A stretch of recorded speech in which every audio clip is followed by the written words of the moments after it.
Assalamualaikum warahmatullahi wabarakatuh. Alhamdulillah wassalatu wassalamu ala ibni abdillah ma ba'du. Bertemu lagi dengan saya di channel YouTube Bisikan dari Langit Anam. Semoga kita tetap diberikan limpahan rahmat oleh Allah Subhanahu wa taala. Amin amin Allahumma amin, dan diberikan hidup yang berkah dan kelancaran rezeki. Amin Allahumma amin.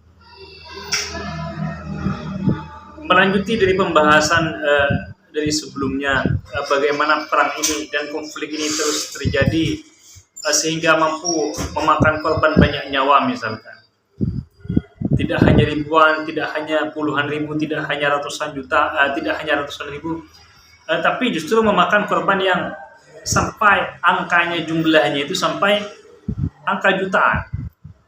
Ini adalah sebuah fenomena-fenomena yang sangat luar biasa, yang seharusnya tidak pernah terjadi, yang seharusnya tidak terjadi dan tidak pernah terjadi di dalam sejarah umat manusia sejak zaman Nabi Adam hingga umat Nabi Muhammad SAW. Saya yakin orang-orang Palestina itu tidak menginginkan peperangan ini terjadi, misalkan sampai berlarut-larut, banyak anak-anak yang mati kelaparan karena di blokade atau Gaza dijadikan sebuah tahanan besar-besaran pada saat itu. Bahkan bukan hanya saat itu, tapi sampai saat ini tahanan terbesar atau penjara terbesar itu adanya di Gaza, di Palestina tersebut. Ini adalah sebuah fenomena-fenomena yang sangat tidak diinginkan oleh umat manusia, bahkan seluruh dunia. Banyak kecaman-kecaman terjadi, boikot di mana-mana terhadap produk-produk Israel dan produk-produk Amerika. Tiada lain dan tidak bukan adalah karena memang peperangan ini tidak diinginkan oleh masyarakat dunia. Tidak hanya orang Islam, tidak hanya orang Kristen, tidak hanya Konghucu, tidak hanya Buddha, tidak hanya Hindu.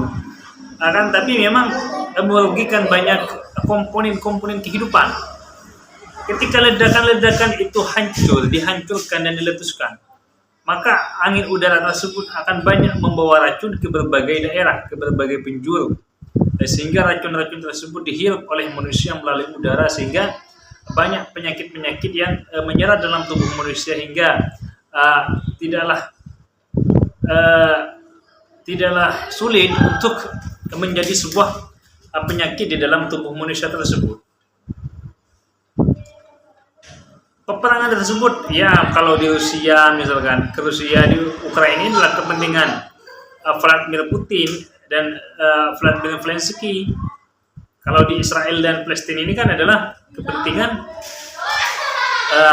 Hamas yang masih memiliki semangat berperang, dan kepentingan Benjamin Netanyahu.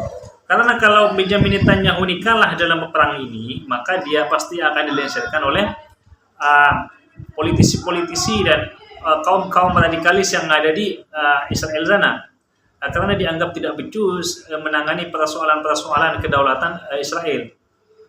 Hamas juga tetap eksis karena banyak bantuan dana dari Iran sampai saat ini. Senjata-senjata ini kan banyak bantuan-bantuan dari Iran.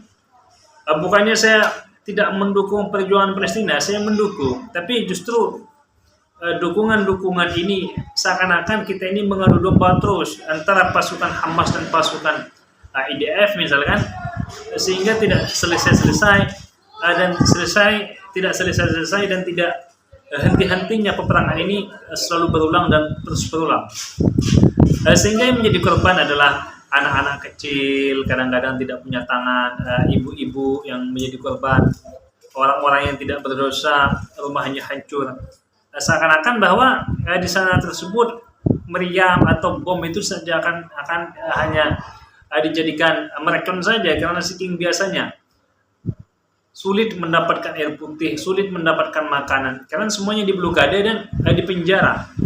Sehingga inilah yang harus diantisipasi oleh umat muslim, khususnya orang Indonesia dan umat beragama, bahwa peperangan ini tidak akan pernah menyelesaikan persoalan-persoalan, justru menambah persoalan-persoalan. Kita banyak belajar dari sejarah-sejarah sebelumnya.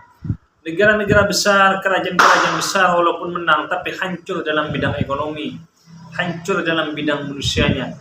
karena ekonomi akan dipertaruhkan, manusianya juga akan dikorbankan dalam peperangan ini.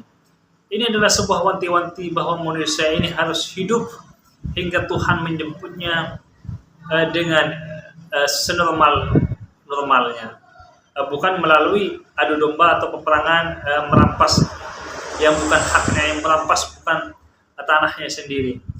Sehingga Tuhan mengingatkan bahwa manusia ini adalah manusia makhluk yang dijadikan sebagai fi ahsani taqwim, dalam baik-baik bentuk untuk mengelola bumi ini, bukan menghancurkan manusianya. Wallahu a'lam.